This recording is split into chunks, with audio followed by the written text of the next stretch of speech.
Ces apôtres étaient des hommes qui avaient accepté par la foi la promesse du Saint-Esprit qui leur avait été faite par Jésus. Vous savez que pendant la dernière nuit, Christ leur avait parlé plus d'une fois du Saint-Esprit. Et au moment où il allait monter au ciel, il leur dit encore, vous serez baptisés du Saint-Esprit dans peu de jours. Acte 1:5. Si vous avez demandé à ses disciples qu'est-ce que cela signifie, je suis sûr qu'ils n'auraient pas pu vous le dire. Ils ne le comprenaient peut-être pas aussi bien que nous. Ils ne concevaient pas ce qui allait arriver. Mais ils prirent Jésus au mot. Et ils n'éprouvèrent aucun besoin de parler de cela, de discuter à ce sujet pendant ces 10 jours. Je suis sûr qu'ils dirent, si Jésus, pendant qu'il était sur la terre, a fait des choses si merveilleuses pour nous, maintenant qu'il est dans la gloire, il fera des choses infiniment plus glorieuses. Et ils attendirent. Vous devez maintenant accepter cette promesse par la foi et dire, la promesse de la plénitude du Saint-Esprit est pour moi. Je l'accepte de la main de Jésus. Vous pouvez ne pas la comprendre, vous pouvez ne pas éprouver ce que vous aimeriez éprouver, vous pouvez vous sentir faible et pécheur et éloigné de Jésus. Mais vous devez venir à lui et dire, et vous avez le droit de le dire, cette promesse est pour moi. Êtes-vous prêt à le faire? Êtes-vous prête à le faire? Êtes-vous prêt à saisir par la foi? Êtes-vous prête à saisir par la foi cette promesse et l'amour de Jésus?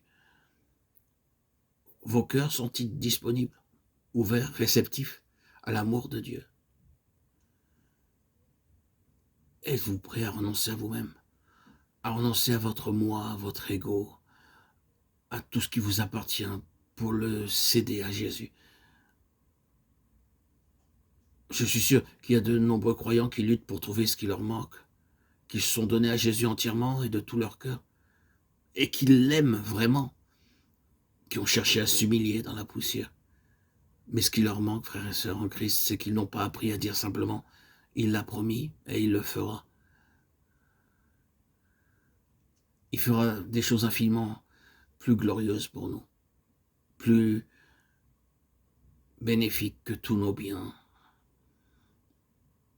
toute notre attitude égocentrée.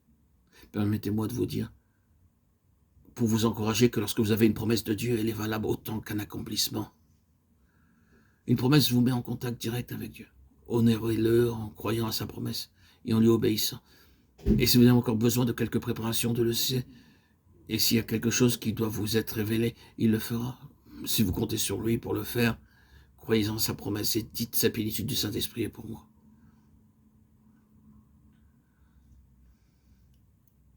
Ayez la foi. Remettez votre esprit, votre vie entre les mains de Dieu, comme le Seigneur l'a fait. Lorsqu'il s'est livré à la mort, sa dernière parole fut « Je remets mon esprit entre tes mains ». En remettant notre corps, notre esprit, nos biens, nos actes, nos pensées, nos désirs entre les mains du Seigneur, en toute humilité, nous pourrons recevoir les plus grandes bénédictions.